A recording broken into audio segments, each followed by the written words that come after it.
हम जानने की कोशिश करेंगे कि ऑपरेटिंग सिस्टम क्या है। ऑपरेटिंग सिस्टम कंप्यूटर सिस्टम का एक बहुत ही महत्वपूर्ण पार्ट है। ऑपरेटिंग सिस्टम को जानने के पहले हम जान लेते हैं कि कंप्यूटर सिस्टम क्या है। Computer system can be logically divided into 4 parts: hardware, operating system, application programs and users. Means computer system को प्रमुख रूप से हम 4 कंपोनेंट्स में डिवाइड कर सकते हैं। फर्स्ट है हार्डवेयर, देन है operating system, then application programs, then users. तो स्टार्ट करते हैं हार्डवेयर से। Hardware provides the basic computing resources like as CPU, memory, IO devices and so on. मतलब ये है कि hardware basic computing resource provide करता है। जैसा कि आप लोग प्रीवियस क्लासेस में पढ़ चुके हैं कि CPU प्रमुख रूप से 2 कंपोनेंट से मिलकर बना होता है और वो कंपोनेंट है ALU और कंट्रोल यूनिट। कंट्रोल यूनिट का काम क्या है?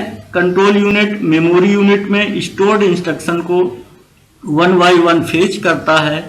फेच करने के बाद डिकोड करता है और उन्हीं डिकोडेड इंस्ट्रक्शंस के अनुसार वेरियस यूनिट्स को कंट्रोल इंस्ट्रक्शंस इशू करता है।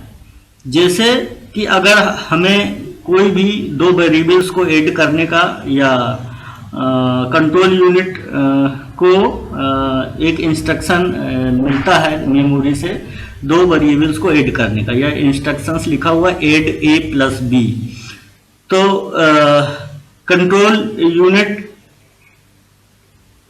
तब कंट्रोल यूनिट ALU को 2 वेरिएबल्स में उपलब्ध डेटा को ऐड करने का इंस्ट्रक्शन देगा। फिर ALU एडिशन परफॉर्म करने के बाद या तो रिजल्ट को ALU में उपलब्ध रजिस्टर में स्टोर करेगा या फिर मेमोरी में स्टोर कर देगा और फिर मेमोरी से आउटपुट डिवाइस के थ्रू आउटपुट प्राप्त किया जा सकता है। नेक्स्ट है ऑपरेटिंग सिस्टम। ये हार्डवेयर कंपोनेंट्स या हार्डवेयर रिसोर्सेज ये आप लोग डिटेल में पढ़ चुके हैं प्रीवियस क्लासेस में। CPU, अभी तो हमने एग्जाम्पल लिया था CPU का। मेमोरी भी आप लोग जानते हैं। मेमोरी क्या है? कोई भी प्रोग्राम्स को एग्जीक्यूट कराने के लिए सबसे पहले प्रोग्राम को मेमोरी में आना होता है और इनपुट आउटपुट डिवाइसेस के थ्रू आप लोगों को पता है कि हम इंस्ट्रक्शंस को फीड किया जा सकता है इनपुट के थ्रू, और किसी भी रिजल्ट को हम रिजल्ट को देखना है तो आउटपुट डिवाइस या आउटपुट यूनिट के थ्रू आप उस रिजल्ट को प्राप्त कर सकते हैं। नेक्स्ट कंप्यूटर सिस्टम का पार्ट है या कंपोनेंट का मेन वेरी इंपॉर्टेंट पार्ट है operating system. An operating system is a program that acts as an intermediary between the user of the computer and the computer hardware. The main purpose of the operating system is to provide an environment in which a user can execute his programs in an efficient and a convenient manner. मतलब ये है कि operating system user, simple भाषा में हम ये समझ सकते हैं कि ऑपरेटिंग सिस्टम यूजर और कंप्यूटर के बीच इंटरफेस का काम करता है। ऑपरेटिंग सिस्टम का मुख्य उद्देश्य एक ऐसा एनवायरनमेंट प्रोवाइड करना होता है जिसमें यूजर प्रोग्राम्स को आसानी से एवं एफिशिएंट मैनर में एग्जीक्यूट करा सके। यहाँ पर एफिशिएंट से मतलब यह है कि कंप्यूटिंग रिसोर्सेज को बेस्ट यूटिलाइज कर सकें या रिसोर्सेज को अधिक से अधिक, ज़्यादा से ज़्यादा यूटिलाइज कर सकें। नेक्स्ट हम चलते हैं अगले कंपोनेंट में। अगला कंपोनेंट है एप्लीकेशन प्रोग्राम्स। एप्लीकेशन प्रोग्राम्स क्या है? Application programs define the way in which computing resources मतलब दीज कंप्यूटिंग रिसोर्सेज जो आपने अभी पढ़े हैं, computing resources CPU, memory, IO devices etcetera. तो application programs define the way in which these computing resources are used to solve the computing problems of the users. The users execute application programs which makes system calls to the operating system for allocation of resources. In response, The operating system provides the necessary resources in a systematic manner. The users can also interactively request resources through system commands made directly to the operating system. So the users and user programs have to go through the operating system modules for the allocation of needed resources. Thus, operating system acts as a resource allocator or manager. It decides which process should get what resources and at what time and for how long. इसके बारे में हम जानने की कोशिश करते हैं कि अभी आपने क्या समझा है एप्लीकेशन प्रोग्राम्स में। एक्चुअली एप्लीकेशन प्रोग्राम एक तरह से डिफाइन करता है या एक रास्ता बताता है कि कैसे इन कंप्यूटिंग रिसोर्सेज को यूजर्स की प्रॉब्लम को सॉल्व करने के लिए यूज किया जाए। कुछ एप्लीकेशन प्रोग्राम्स के उदाहरण हैं, जैसे कंपाइलर हो गए, असेंबलर हो गए, डेटाबेस सिस्टम्स इत्यादि। कंप्यूटिंग प्रॉब्लम को सॉल्व करने के लिए यूजर एप्लीकेशन प्रोग्राम को कॉल करता है, फिर एप्लीकेशन प्रोग्राम आवश्यक रिसोर्सेज को एलोकेट करने के लिए ऑपरेटिंग सिस्टम को रिक्वेस्ट भेजता है। उसके बाद ऑपरेटिंग सिस्टम आवश्यकता अनुसार रिक्वेस्टेड एप्लीकेशन प्रोग्राम को रिसोर्स एलोकेट करता है। अतः हम यह कह सकते हैं कि ऑपरेटिंग सिस्टम एक तरह से रिसोर्स एलोकेटर का भी काम करता है। यह डिसाइड करता है कि किस प्रोसेस को कौन सा रिसोर्स एलोकेट करना है, किस समय एलोकेट करना है और कितने समय के लिए एलोकेट करना है। उसके बाद आगे चलते हैं हम नेक्स्ट कंपोनेंट की तरफ। नेक्स्ट कंपोनेंट है users.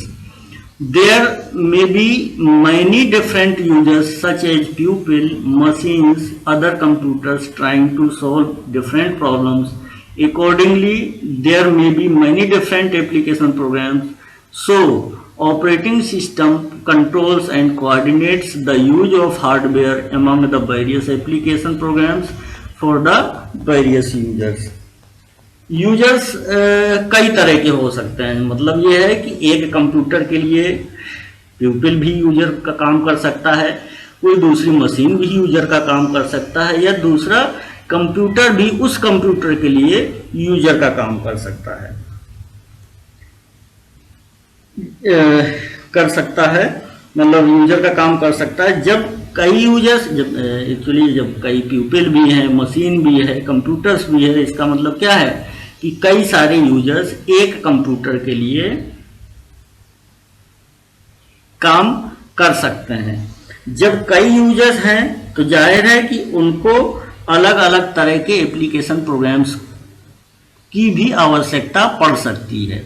अतः कंप्यूटिंग रिसोर्सेज या हार्डवेयर को उचित तरह से उपयोग में लाने हेतु कई यूजर्स एवं विभिन्न एप्लीकेशन प्रोग्राम्स के बीच सामंजस्य बनाने एवं कंट्रोल करने का काम कौन करता है?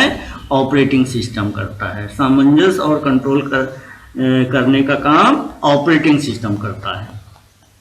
अब हम चलते हैं, जो अभी आप पढ़ चुके हैं, चूंकि 4 कंपोनेंट पढ़े हुए हैं या मेन पार्ट पढ़े हुए हैं।